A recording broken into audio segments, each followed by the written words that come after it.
Super power আমেরিকাকে যুদ্ধে পরাস্ত করার মতো এত বড় একটা ঐতিহাসিক সাফল্য পেয়েছে ইরান, যা মুসলিম বিশ্বের কাছে গত 200 বছরের ইতিহাস ঘেটেও এইরকম দ্বিতীয় সাফল্য খুঁজে পাওয়া যাবে না। কিন্তু মুসলিম সমাজের মাঝে ইরানের এই বিজয় উদযাপনের অপেক্ষা আশঙ্কা আরো অনেক বেশি, কারণ এখনো ইসরায়েলকে ভয় করা।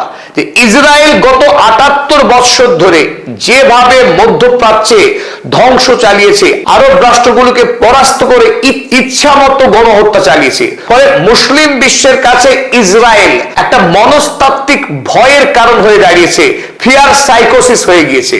যদিও ইরানের এই বিজয় চোখে আঙুল দিয়ে দেখিয়ে দিয়েছে আমেরিকার সাম্রাজ্যের দিন শেষ। আগামী পৃথিবীতে মুসলিম জাতির জন্য অপার সুযোগ এবং সম্ভাবনার দিন উজ্জ্বল হচ্ছে।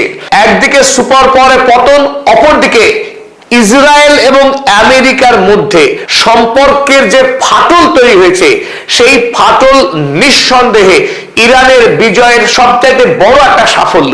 কারণ ইসরায়েল এবং আমেরিকা এই দুই রাষ্ট্র মিলিতভাবে গোটা পৃথিবীতে ইসলামের বিরুদ্ধে যুদ্ধ করে আসছিল।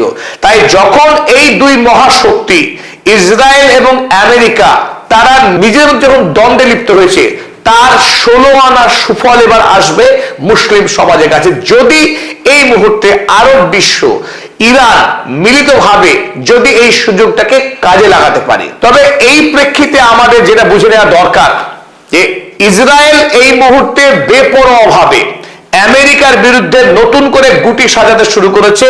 কারণ ইসরায়েলে আমেরিকার যে দূত মাইক হাকাবি, ডোনাল্ড ট্রাম্প যেমন দাবি করেছিলেন যে আমেরিকা ছাড়া ইসরায়েল রাষ্ট্রের কোনো অস্তিত্বই নেই, ঠিক একই কথার প্রতিধ্বনি করেছেন আমেরিকার উপরাষ্ট্রপতি জেডি ভ্যান্স। আর তার উত্তরে আমেরিকার ইসরায়েলি দূত তিনি আবার পাল্টা দিলেন ইসরায়েলের হয়ে। তিনি বললেন ইসরায়েল রাষ্ট্র ছাড়া আমেরিকার অস্তিত্ব নেই। এত বড় স্পর্ধা তিনি দেখালেন, তার কারণ কি? গত 50 বছরের অধিক সময় ধরে আমেরিকাকে পুরোপুরি নিয়ন্ত্রণ করে আসছে মধ্যপ্রাচ্যের দখলদার এই আণুবীক্ষণিক ইসরায়েল নামক জনপদ। আর ডোনাল্ড ট্রাম্প যখন ইসরায়েলের বিরুদ্ধে অবস্থান নিতে শুরু করেছেন, এমনকি ইসরায়েলের বিরুদ্ধে প্রকাশ্যে একটার পর একটা বাইট দিচ্ছে, তখন ইসরায়েলের গণহত্যাকারী প্রধানমন্ত্রী এখন বেপরোয়াভাবে চাইছে ইরান আমেরিকার চুক্তি যাতে ভেস্তে যায়। এই জন্য নতুন উদ্যমে লেবাননে গণহত্যা শুরু করেছে, এই প্রত্যাশায় যে ইরান তাহলে নতুন করে পাল্টা আক্রমণ করবে ইসরায়েলের উপরে, এবং আমেরিকা এবং ইসরায়েল তাদের যে ভুল বোঝাবুঝি হয়েছে সেটাকে তারা মিটিয়ে নেবে, এবং পুরনো দিনে যেভাবে ইসরায়েল আমেরিকাকে নিয়ন্ত্রণ করে এসছে, সেই নিয়ন্ত্রণ আবারও ইসরায়েলের হাতে ফিরে আসবে। আজকের এই ভিডিওতে আমরা আলোচনা করব আমেরিকা যুক্তরাষ্ট্রকে ইসরায়েল কিভাবে গত 50 বছরের অধিক সময় ধরে নিয়ন্ত্রণ করে আসছে, বিশেষ করে তার জায়নবাদী দর্শনের মাধ্যমে। ইসরায়েল তার জায়নবাদী দর্শন আমেরিকায় প্রতিষ্ঠা করেছে মূলত 4 রকম পদ্ধতির মাধ্যমে। সেটা আমরা বলতে পারি, 1 নম্বর, আমেরিকার যে রাজনৈতিক পরিকাঠামো, পলিটিক্যাল যে সিস্টেম রয়েছে, সেই পুরো রাজনৈতিক ব্যবস্থাপনাকে ইসরায়েল কুক্ষিগত করে রেখেছে। বিশেষ করে আমেরিকার যারা রাজনীতিবিদ, যারা সেনেটর এবং কংগ্রেসম্যান হন, তারা প্রত্যেকেই প্রায় ইসরায়েলের কেনা গোলাম। 2 নম্বর বিষয়, আমেরিকার যত শক্তিশালী মিডিয়া হাউস রয়েছে, সেই সমস্ত মিডিয়া হাউস, সেখানকার এডিটর ইন চিফ, তাদেরকে কিনে নিয়ে গোটা পৃথিবীর ন্যারেটিভকে কন্ট্রোল করে আসছে ইসরায়েল। আর এই কারণেই বলছিলাম যে ইরানের বিজয় হবার পরও আমরা কিন্তু ভেতর থেকে আনন্দ অনুভব করছি না। আনন্দের চাইতে আশঙ্কা অনেক বেশি যে ইসরায়েল আবারও পুরনো স্বমহিমায় ফিরে আসবে, আমেরিকা এবং ইসরায়েল এক হয়ে যাবে, আবারও ইরানে এসে হামলা করবে, ইরানকে ধ্বংস করে দেবে। ওই ফোবিয়া থেকে আমরা কিছুতেই বের হতে পারছি না। তার কারণ একটাই, যে গোটা বিশ্বের আপনি যেখানেই পা রাখবেন, সে সিনেমা, সাহিত্য, দর্শন, সংবাদ, সর্বত্র ইসরায়েলের এক ভয়াবহ উপস্থিতি। সেই কাজটা ইসরায়েল করে আসছে ন্যারেটিভ কন্ট্রোলের মাধ্যমে। তৃতীয়ত আমরা দেখব মানি কন্ট্রোল। আমেরিকার যে ব্যবসা বাণিজ্য এবং আমেরিকার নিয়ন্ত্রণে থাকা পৃথিবীর যে ব্যবসা বাণিজ্য, সেই ব্যবসা বাণিজ্য কোথায় কত টাকা বিনিয়োগ হবে, তার পুরো বিষয়টা এতদিন ইসরায়েল থেকে নিয়ন্ত্রিত হয়েছে। হোয়াইট হাউসকে নিয়ন্ত্রণ করেছে তেল আবিব, তাই সেটা আমরা আজকের ভিডিওতে আমরা একটু তথ্য সহ দেখব এবং পরিশেষে আমরা দেখব যে একটা ইভিল স্টেট যার ন্যায় নীতি বলে কোনো আদর্শ নেই, সেই রাষ্ট্র ব্ল্যাকমেইল কিভাবে করতে পারে আমেরিকার মতো রাষ্ট্রকে, যার জ্বলন্ত উদাহরণ জেফ্রি এপস্টিন। গোটা পৃথিবী দেখেছে সেই হাড় হিম করা বাস্তব যে ইসরায়েল রাষ্ট্র, আমেরিকার রাজনৈতিক নেতা, আমেরিকার যারা বড় বড় বণিক, বড় বড় ব্যবসায়ী, তাদেরকে ইসরায়েল রাষ্ট্রের স্বার্থে, জায়নবাদের স্বার্থে কিভাবে ব্ল্যাকমেইল করেছে, যাতে এতদিন ধরে ইসরায়েল এত গণহত্যা, একাধিক রাষ্ট্রের জমি চুরি করা, এত অন্যায় সত্ত্বেও পৃথিবীর কোথাও তার বিরুদ্ধে প্রতিবাদ প্রতিরোধ গড়ে ওঠেনি। চলে আমরা দেখে নিই ইরান যুদ্ধে আমেরিকা পরাস্ত হবার পর থেকে কি দ্রুততার সঙ্গে আমেরিকার সমাজ এবং রাজনীতিতে কি মারাত্মক পরিবর্তন এসেছে এবং তারা কিভাবে ইসরায়েলের বিরুদ্ধে মতামত প্রকাশ করছে, আর এরই ফলে আমেরিকায় এই মুহূর্তে জায়নবাদ হুড়মুড় করে ভেঙে পড়ছে। তবে আমেরিকার সমাজে জায়নবাদের বিরুদ্ধে, ইসরায়েলের বিরুদ্ধে জনমত তৈরির কাজ শুরু হয়েছিল গাজা যুদ্ধের পর থেকে। গাজা যুদ্ধের বর্বরতা ইউটিউব, ফেসবুক বা অন্যান্য সোশ্যাল মিডিয়া শত চেষ্টা করেও গাজা যুদ্ধের যে ভয়াবহতা, যেখানে আমেরিকা এবং ইসরায়েল গণহত্যার জন্য সমানভাবে দায়ী ছিল, সেই ঘটনাকে চেপে রাখতে পারেনি। আমেরিকার বিবেকবান মানুষ তারা রাস্তায় বেরিয়ে এসেছিলেন, সরকারের বিরুদ্ধে প্রতিবাদ শুরু করেছিলেন। তারপরে আমরা দেখছিলাম জোরান মামদানি, প্রথম আমেরিকার কোন রাজনৈতিক নেতা যিনি নিউ ইয়র্কের মেয়র পদে নির্বাচিত হলেন। ধর্মীয় পরিচয়ে তিনি মুসলমান এবং রাজনৈতিক দর্শনে তিনি সোশ্যালিস্ট। এবং সেই জোরান মামদানি তিনি প্রথমবারের মতো বলেছিলেন ভোটে জেতার পর তিনি ইসরায়েল যাবেন না, নিউ ইয়র্কেই থাকবেন। এসব সত্ত্বেও তিনি নিউ ইয়র্কের মেয়র হয়ে তাক লাগিয়ে দিয়েছিলেন গোটা পৃথিবীকে, যে তিনি দেখিয়েছিলেন যে জায়নবাদের বিরুদ্ধে লড়াই করেও আমেরিকায় সফল হওয়া যায়।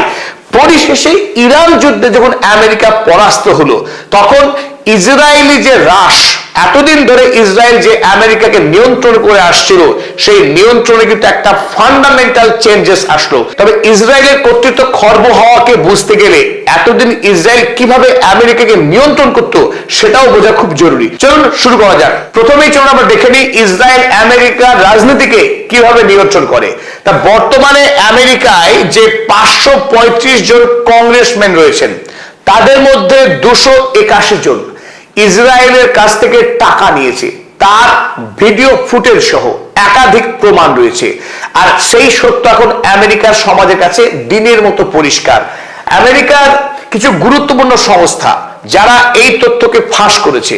আপনারা দেখুন যে আমেরিকায় 50টা প্রদেশ থেকে 2 জন করে সেনেটর নির্বাচিত হন, যারা অত্যন্ত গুরুত্বপূর্ণ ভূমিকা পালন করে আমেরিকার যে যুক্তরাষ্ট্রীয় কাঠামো তাতে। সেই 100 জন সেনেটরদের মধ্যে 80 জন সেনেটরকে ইসরায়েল কিনে ফেলেছিল ভোটের আগেই। এবং মজার কথা কি দেখুন, আমেরিকার যে প্রধান দুটি রাজনৈতিক দল, ডেমোক্রেটিক, রিপাবলিকান, এই দুই দলেরই সমস্ত বিজয়ী যারা ক্যান্ডিডেট, এমপি, সেই লোকসভা কিংবা রাজ্যসভা, উচ্চ কক্ষ কিংবা নিম্ন কক্ষ, এই দুই কক্ষের যত জনপ্রতিনিধি নির্বাচিত হন আমেরিকার সরকারে, তারা আদতে হচ্ছেন ইসরায়েলের মানুষ।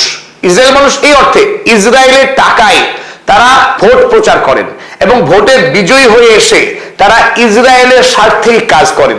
অতএব আমেরিকাতে যত রাজনৈতিক নেতাকে আপনি দেখতে পাচ্ছেন বা এতদিন যারা কাজ করছেন আমেরিকায়, তারা আসলে প্রত্যেকে ইসরায়েলকে সেবা করে এসেছে, ইসরায়েল ফার্স্ট পলিসিকে তারা ফলো করে এসেছে। তার কারণ একটাই, যে তারা ভোটে দাঁড়ানোর পর থেকে তারা ভোটে জয়ী হবে না পরাজিত হবে সেটা ঠিক করে ইসরায়েল লবি। কারা? ইসরায়েলের এই প্যাক, সবচাইতে শক্তিশালী জায়নবাদী লবি।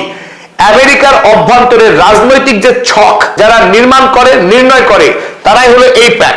এই প্যাক ছাড়াও আমেরিকার অভ্যন্তরে আরো অসংখ্য জায়নবাদী সংগঠন রয়েছে। ইউনাইটেড ডেমোক্রেটিক প্রজেক্ট, এরাও টাকা দিয়ে আমেরিকার এমপিদের কেনা বেচা করে।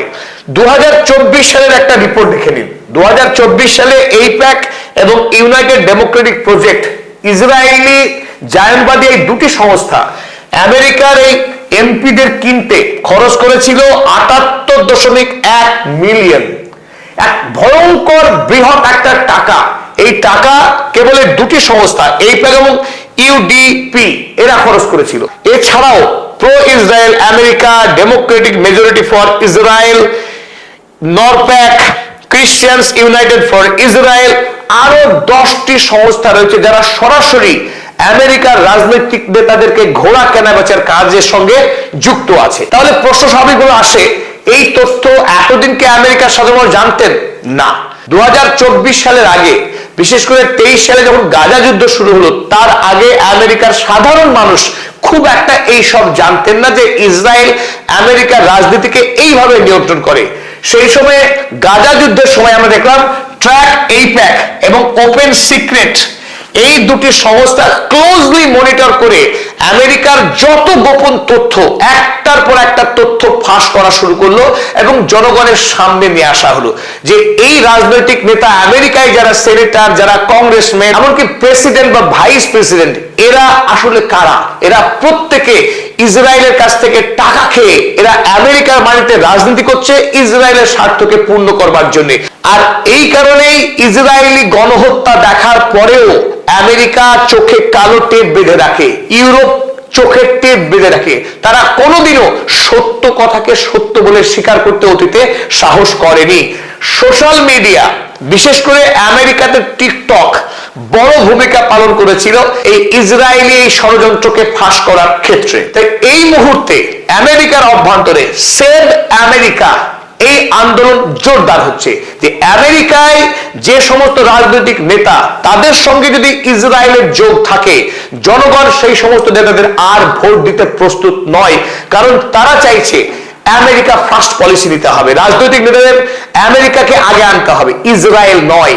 তাই যে মেজর প্রজেক্ট এতদিন ইসরায়েল কাজে লাগিয়ে আসছিল আমেরিকাকে গোলাম বানিয়ে রাখার ক্ষেত্রে, সেই পুরো কাঠামোটাই কিন্তু এই মুহূর্তে ভাঙতে বসেছে।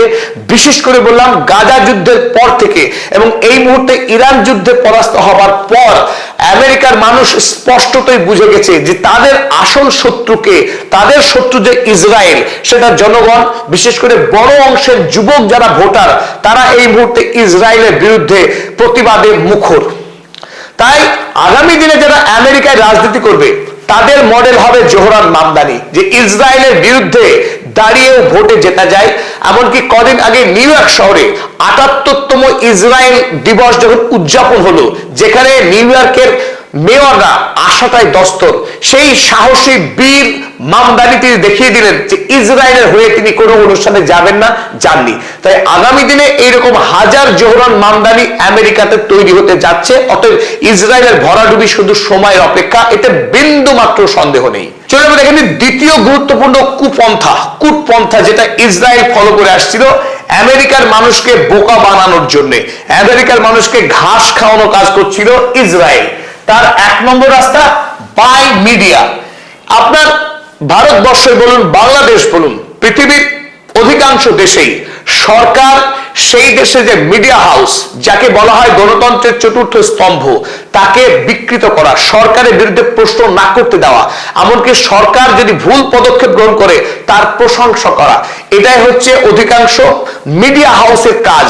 আর সেই কাজ মডেল কিন্তু শুরু হয়েছিল আমেরিকাতে, যাকে বলা হয় গণতন্ত্রের পীঠস্থান, গণতন্ত্রের জন্মভূমি। সেই পিতৃভূমিতেই ইসরায়েল গণতন্ত্রের দফা দফা করে দিয়েছে অনেক আগে। কিভাবে? মিডিয়া হাউসগুলোকে কিনে নিয়ে CNN, CBS, Fox news, Axios, যত কাগজের কথা বলবে, এমনকি ওয়াশিংটন পোস্ট কিংবা নিউ ইয়র্ক টাইমস, এমনকি ওয়াল স্ট্রিট জার্নালের মতো কাগজ, তাদেরকেও ইসরায়েল কিনে রেখেছে। ফলে আমেরিকার মানুষ দেশের রাজনৈতিক নেতাদের যে দুর্নীতি এবং তাদের ইসরায়েলের পকেট ভর্তি করা, তাদের গণহত্যাকে চেপে রাখা, দেশ বিরোধী কার্যকলাপের কোনো খবর দেশবাসী কোনোদিন পায়নি। কারণ আমেরিকা তাদের মুখে লিউকোপ্লাস্ট লাগিয়ে রেখেছিল। ঠিক যেভাবে আমরা জানি অধিকাংশ গণতান্ত্রিক দেশে মানুষের গণতান্ত্রিক অধিকারকে যখন সরকার হরণ করে, তখন মিডিয়া সেই সরকারের প্রশংসায় পঞ্চমুখ, এমনকি বিরোধী রাজনৈতিক নেতাদের প্রশ্নের সম্মুখে দাঁড় করানো হয়, সরকারকে নয়। এক পরিহাস। এবং 2 নম্বর ভয়ঙ্কর দানবীয় পথ যেটা ইসরায়েল এতদিন ধরে অনুসরণ করে আসছিল, সেটা হলো কিল জার্নালিস্ট। যে সমস্ত সাংবাদিক তাদের বিবেককে, তাদের কলমকে বিক্রি করে না, তাদেরকে খুন করো। এটাই হচ্ছে ইসরায়েলের পথ।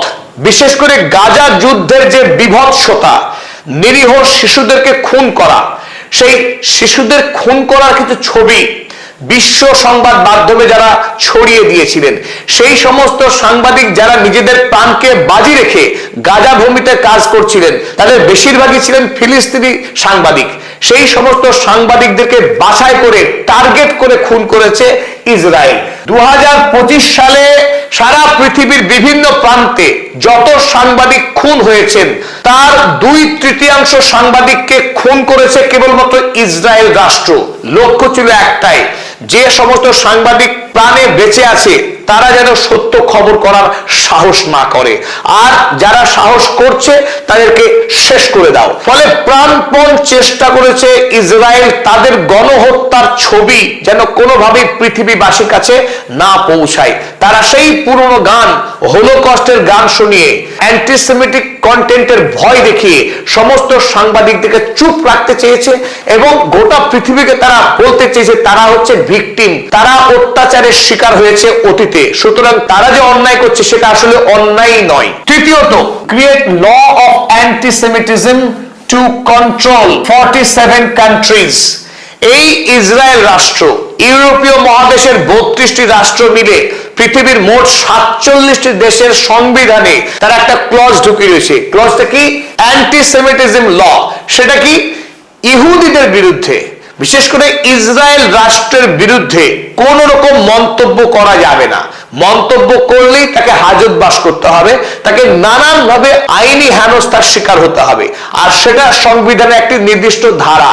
তাই অ্যান্টিসেমিটিজম ল এর মাধ্যমে ইসরায়েল গোটা পৃথিবীর একটা বড় অংশের মানুষের মুখকে তারা বন্ধ করে রেখেছিলেন। ইসরায়েলের বিরুদ্ধে কিছু বলা যাবে না, না কোনো সাংবাদিক, না কোনো রাজনৈতিক নেতা। যখনই কোনো রাজনৈতিক নেতা, কোনো সাংবাদিক মুখ খুলেছে, জানবেন তার কেরিয়ার শেষ। চলুন আরো একটি বিষয় দেখে নিই আমরা। From cartoon to cinema, the Israeli lobby shaped their narrative. যে ন্যারেটিভের কথা আমরা বলছিলাম, মিডিয়া হাউসকে তো নিয়ন্ত্রণ করছে, পাশাপাশি কার্টুন, বাচ্চারা যে সমস্ত কার্টুন দেখে, এমনকি হলিউডের মেগা বাজেটের যেসব সিনেমা, এই প্রতিটা ক্ষেত্রেই দেখা যাবে যে জায়নবাদ যে দর্শন তার সঙ্গে মিশিয়ে দেওয়া হয়েছে। মনের অজান্তে পশ্চিমী দুনিয়ার মানুষদের মনে এই ইসরায়েল সম্পর্কে একটা পজিটিভ ভাবনা এবং আরব দুনিয়া সম্পর্কে একটা ঘৃণা, ইসলামোফোবিয়ার জন্ম দিয়েছে এই সমস্ত কন্টেন্ট, যাতে ইসরায়েল নির্বিচারে গণহত্যা চালাতে পারে। গণহত্যা চালালেও ইসরায়েলের বিরুদ্ধে কোনো ক্ষোভ তৈরি হবে না, সেই চেষ্টাই করে আসছিল ইসরায়েল। আপনারা এও দেখে থাকবেন যে সোশ্যাল মিডিয়া সেন্সরশিপ, যেখানে সেন্সরশিপ হওয়ার কথা নয়, এই সেন্সরশিপকে মুক্ত করবার জন্যই সোশ্যাল মিডিয়ার আবির্ভাব।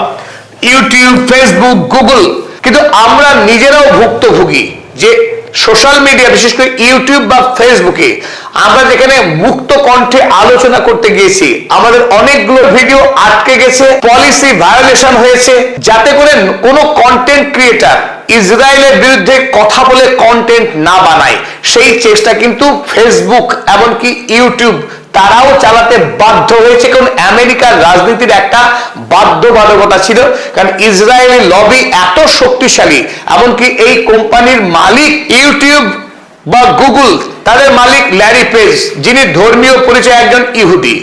ফেসবুকের মালিক জাকারবার্গ, তিনিও ধর্মীয় পরিচয়ে ইহুদি। স্বাভাবিকভাবে তাদের উপরে কিন্তু একটা প্রকাণ্ড চাপ ছিল ইসরায়েলের পক্ষ থেকে, তারা যেন ইসরায়েলের হয়ে কাজ করে, ব্যবসায়িক স্বার্থ তারা কাজ করতে প্রস্তুত। দ্বিতীয়ত চাপও ছিল, ফলে গোটা পৃথিবীতে ইসরায়েলের বিরুদ্ধে কথা বলাটা অত্যন্ত কঠিন দুরূহ একটা কাজ ছিল। তবে এই এত বড় পাহাড়, শক্তিশালী পাহাড়কেও ভাঙা সম্ভব হয়েছে এই গাজা জেনোসাইডের পর। যদিও ফিলিস্তিনি বাসীদেরকে এক বিরাট জীবনের মূল্য চুকাতে হয়েছে, আস্ত গাজা শহরকে ধূলিসাৎ করে দিয়েছে ইসরায়েল, তারপরে 70,000-এরও অধিক মানুষ নির্বিচারে খুন হয়েছে, শিশু থেকে বৃদ্ধ। অন্তত এতগুলো মানুষের প্রাণের বিনিময়ে পশ্চিমী দুনিয়ার মানুষের ঘুম ভাঙতে শুরু করেছে, তাদের বিবেক জাগতে শুরু করেছে। অন্তত একটা বড় অংশের মানুষের, তারা মিটিং এ মিছিলে বেরিয়ে তীব্র প্রতিবাদ জানাতে শুরু করেছে ইসরায়েলের বিরুদ্ধে। আমরা দেখেছি সমুদ ফ্লোটিলাতে কিভাবে ইউরোপ আমেরিকার মানুষ দলে দলে এসেছে ওই ইসরায়েলি ব্লকেট ভেঙে গাজা ভূমিতে একটু ত্রাণ পৌঁছে দিতে। আর সেই সমস্ত ত্রাণ কর্মীদের উপর যখন এই বর্বর আইডিএফ সেনা অত্যাচার করেছে, তখন গোটা পশ্চিমী দুনিয়ায় তীব্র প্রতিবাদ হয়েছে।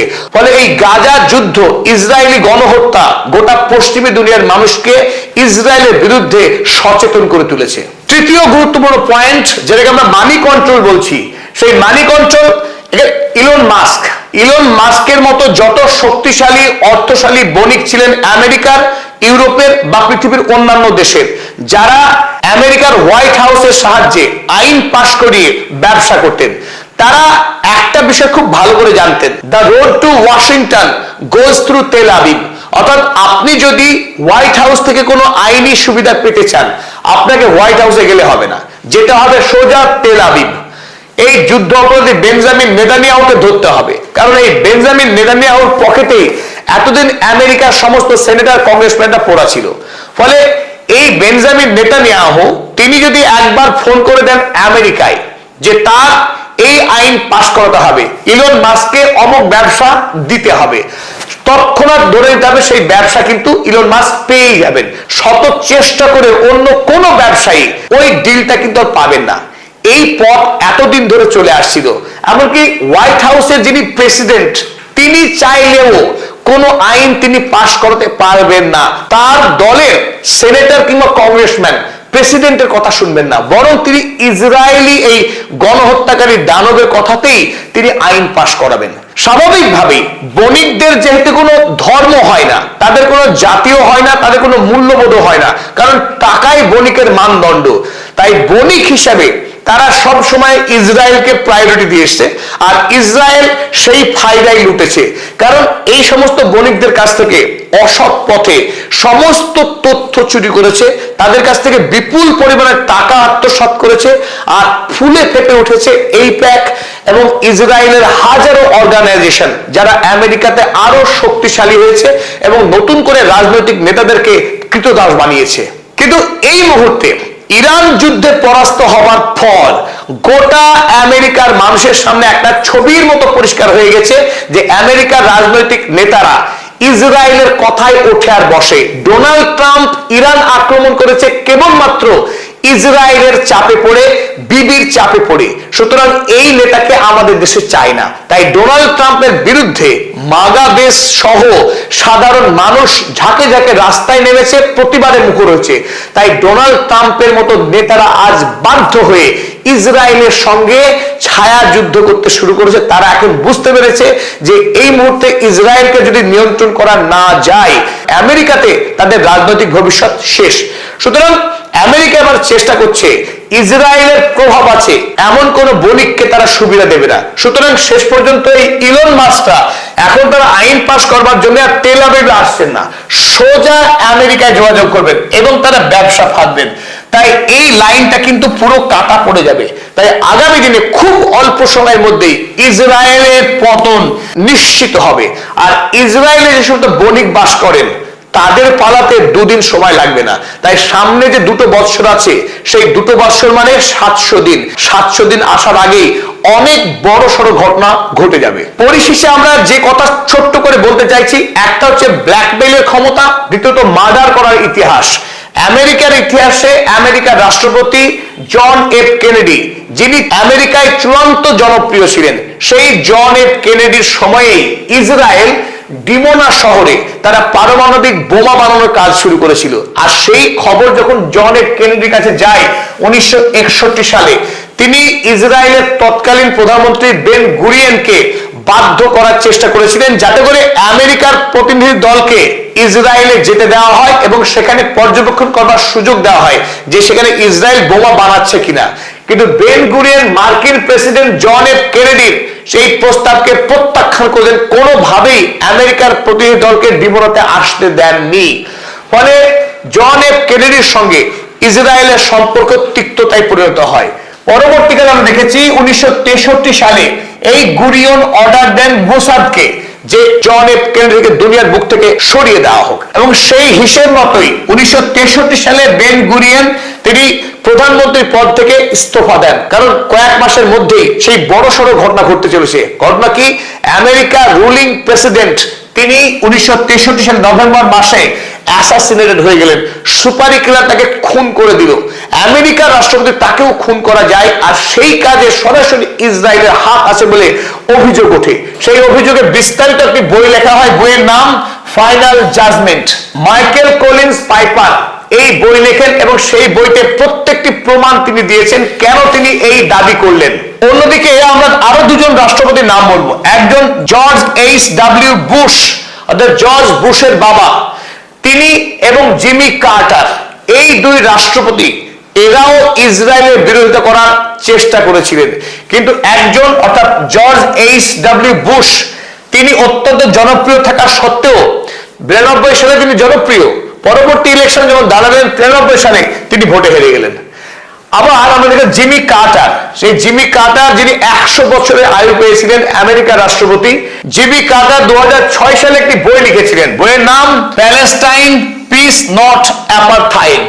ইসরায়েলের বিরুদ্ধে তার যে সমস্ত অভিজ্ঞতা হয়েছিল, গোটা পৃথিবীর বিভিন্ন প্রান্তে অশান্তির কারণ এবং বিশেষ করে ফিলিস্তিনি জনতার উপর যে অত্যাচার ইসরায়েল করে তার কিছু বর্ণনা দিয়েছিলেন তার বইতে। ফলশ্রুতি কি হয়েছিল, 2006 সালে তাকে রাজনৈতিকভাবে আইসোলেট করা হয় এবং 2011 সালে তার বিরুদ্ধে 5 মিলিয়ন ইউএসডির মামলা করে দেওয়া হয়, ফলে তার ক্যারিয়ারকে পুরো শেষ করে দেওয়া হয়। তাই এই মুহূর্তে যেটা বড় প্রশ্ন, ডোনাল্ড ট্রাম্পকে ইসরায়েল কি শেষ করে দেবে, নাকি ডোনাল্ড ট্রাম্প ইসরায়েলকে শেষ করতে পারবেন? অতীতে যা আমেরিকান রাষ্ট্রপতিরা পারেননি সেটা কি এবার ডোনাল্ড ট্রাম্প করে দেখাবেন? তিনি যে ইতিহাস করতে চাইছেন সেই ইতিহাস কি তিনি করে যেতে পারবেন? তবে আমাদের বিশ্বাস, ডোনাল্ড ট্রাম্প পারুন আর নাই পারুন, তবে আগামীতে যে রাষ্ট্রপতিরা আমেরিকায় আসবেন তাদের হাতে ধারাবাহিকভাবে ইসরায়েলের ক্ষমতা হ্রাস হবে এবং ইসরায়েলের সঙ্গে আমেরিকার যে ফাটল সম্পর্কের, এই ফাটল আর মেরামত হওয়া এক কথায় অসম্ভব।